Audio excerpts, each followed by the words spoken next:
ભરૂચ નગરપાલિકામાં તાજેતરમાં પ્રમુખ તરીકે દેવેન્દ્રસિંહ વસાવા અને ઉપપ્રમુખ તરીકે રચિતા મોદીની નિમણૂક થયા બાદ આજરોજ બંને આગેવાનોએ વિધિવત રીતે પોતાના હોદ્દાનો કાર્યભાર સંભાળી લીધો છે।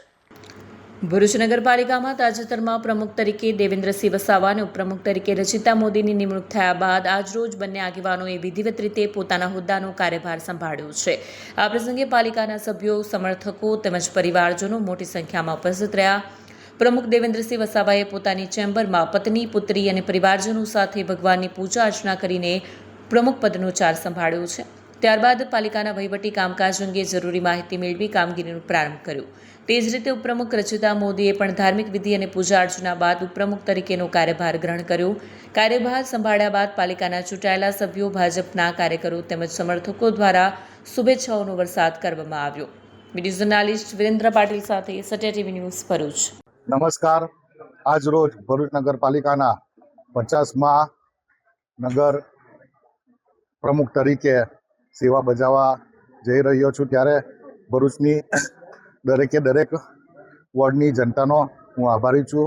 ભારતીય જનતા પાર્ટી સૌનો સાથ, સૌનો વિશ્વાસ અને સૌનો વિકાસને માનનારી પાર્ટી છે। દેશના વિકાસ પુરુષ માનનીય વડાપ્રધાન નરેન્દ્ર મોદી સાહેબના નેતૃત્વમાં ગુજરાત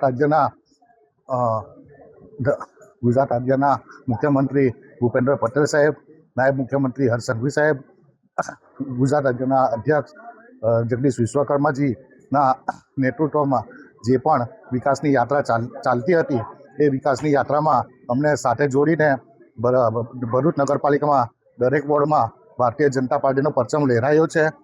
એ શ્રેય માત્ર ને માત્ર ભરૂચ જિલ્લાના અધ્યક્ષ પ્રકાશભાઈ મોદી સાહેબ, લોકલાડીના માનવંતા ધારાસભ્ય રમેશભાઈ મિસ્ત્રી સાહેબ, સાંસદ શ્રી મનસુખ વસાવા સાહેબ, સંગઠનના મહામંત્રીશ્રીઓ, સંગઠનના કાર્યકર્તાઓનો ખૂબ ખૂબ આભાર વ્યક્ત કરું છું। ભરૂચ નગરની ભૌગોલિક પરિસ્થિતિ પ્રમાણે જે કંઈ પણ કામ બાકી હશે, અમે દરેક સભ્ય સાથે સંયુક્ત વિચાર વિમર્શ કરી દરેક પ્રશ્નોના નિરાકરણ લાવીશું અને ભરૂચની ભૌગોલિક પરિસ્થિતિ પ્રમાણે જે કંઈ કામમાં અડચણ હશે એ પણ પૂરી કરીશું। વિપક્ષના મિત્રો સાથે ખભેથી ખભા મળાવીને અને સ્વચ્છ ભરૂચ અને સુંદર ભરૂચ બનાવીશું।